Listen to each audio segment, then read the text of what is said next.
Hello, Mamsis! This is your Mamsis Cheng. Tara, usap tayo. Bakit kailangan natin bigyan ng isang maganda or meaningful name ang ating anak kahit hindi pa sila nabuo or na-develop sa loob ng ating sinapupunan? Para saan at bakit? Tara, alamin natin. Giving the best name to a lost child is very important dahil malaki ang naitutulong nito sa isang magulang para sa kanyang emotional, psychological, and spiritual well-being. And it also allows them to navigate the grieving process.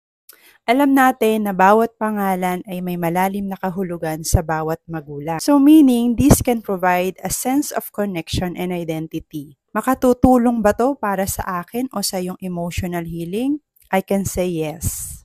Naming a lost child can be a way for parents to acknowledge and honor their grief. So meaning, pwede siyang maging part ng healing process. Kasi you allow yourself to remember and commemorate your baby in a very meaningful way. Kaya naman yung memory niya sa puso at sa isip mo palaging buhay. Another reason is it can offer a sense of closure to the parents. Kasi habang dala-dala nila yung memory ng kanilang baby, ay unti-unti din nilang natatanggap at hinaharap yung reality. The act of choosing a name is symbolic of love and connection. So kahit wala na sila or hindi na natin sila kapiling, it is a way of expressing our enduring parental bonds. Mamsis, kahit iba-iba ang ating religion, kahit iba-iba ang ating beliefs and faith, kahit iba-iba ang kultura na ating kinagisnan, alam ko na bawat isa sa atin naniniwala na ang bawat tao o ang bawat human ay mayroong kaluluwa.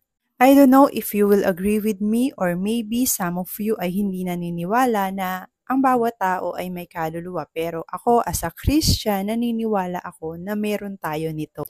At naniniwala din ako, the moment na nabuo ang isang baby, tao na yan, may DNA na yan, meron na din siyang kaluluwa. At alam ko rin, karamihan sa atin ay naniniwala na merong second life at meron ding langit. So ma'am sis, kung sa tingin mo parehas tayo ng paniniwala at ikaw yung nakaranas na mawala si baby kahit na hindi pa yan nabuo or kahit hindi pa yan na-develop, kahit ilang weeks pa ang inabot ni baby sa loob ng iyong sinapupunan, I suggest na bigyan mo siya ng isang meaningful name. Kasi ako, personally, naniniwala ako na darating ang isang araw, lahat tayo, babalik tayo sa ating tunay na tahanan. Yun yung langit.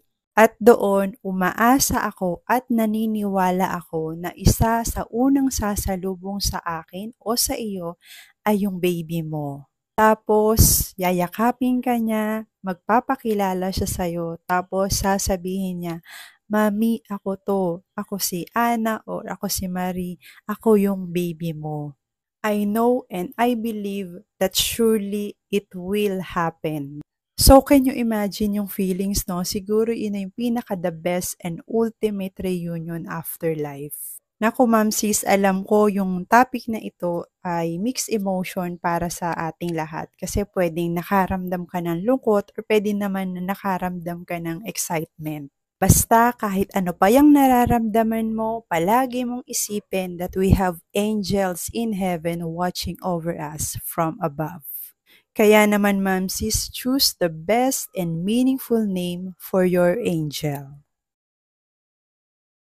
Yan muna sa ngayon ma'am sis at kita-kita ulit tayo sa next episode.